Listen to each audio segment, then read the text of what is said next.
Ils reviennent avec des projets plein la tête. Les 6 jeunes Amérindiens partis rencontrer leurs frères du Canada sont de retour.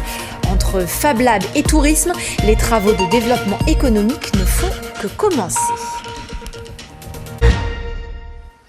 Madame, Monsieur, bonsoir et bienvenue. Voici les titres de votre journal. Nous avons suivi leur départ pour le Québec le 8 juin dernier. 3 garçons et 3 filles représentant les 6 nations amérindiennes de Guyane. Ils sont rentrés du Canada. Un voyage de 2 semaines organisé par l'association Peuple en Harmonie. Une expérience enrichissante qui ouvre des perspectives économiques notamment. Olivier Damon et Martial Grit. Leur voix, ils l'auront peut-être trouvée ici, au Québec.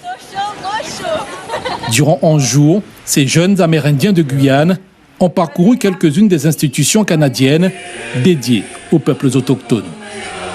De retour au pays cette semaine, au siège de l'association Peuple en Harmonie où tout a commencé, ils racontent. On est allé à Gatineau, au Fab Lab Onaki. Donc là, on a rencontré des jeunes autochtones qui étaient un peu partout au Québec, qui viennent d'un peu partout au Québec et qui se cherchent tous. Donc il y en a certains qui voulaient renouer avec leurs origines, il y en a certains qui voulaient trouver leur voie. Et justement, ça nous inspirait, nous, qui sont toujours à la recherche de notre voix et aussi de notre culture et tout. Au cœur de ce voyage, un échange entre les Guyanais et leurs frères du Québec. Des autochtones d'Amérique du Nord très soudés, note Brian, 22 ans, lui qui veut s'inspirer du modèle canadien pour développer son entreprise touristique à Camopi.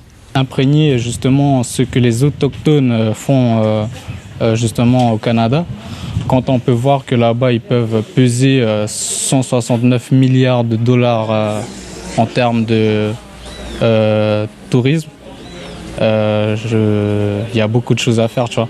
Donc j'imprègne beaucoup, je flash beaucoup de choses de par mes yeux et que probablement je vais développer sur Camopi.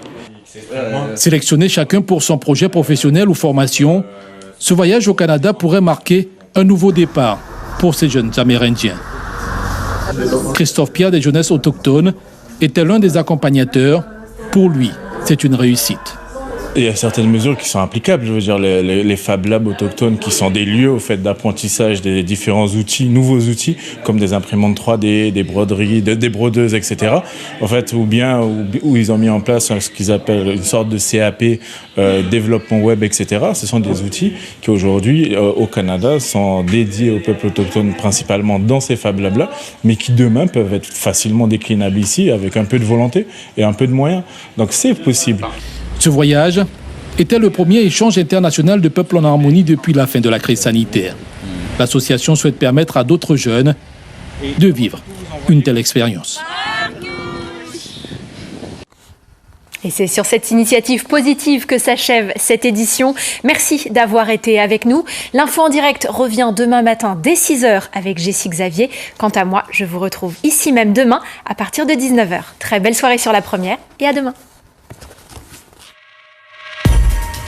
L'info continue sur les réseaux sociaux et sur notre site internet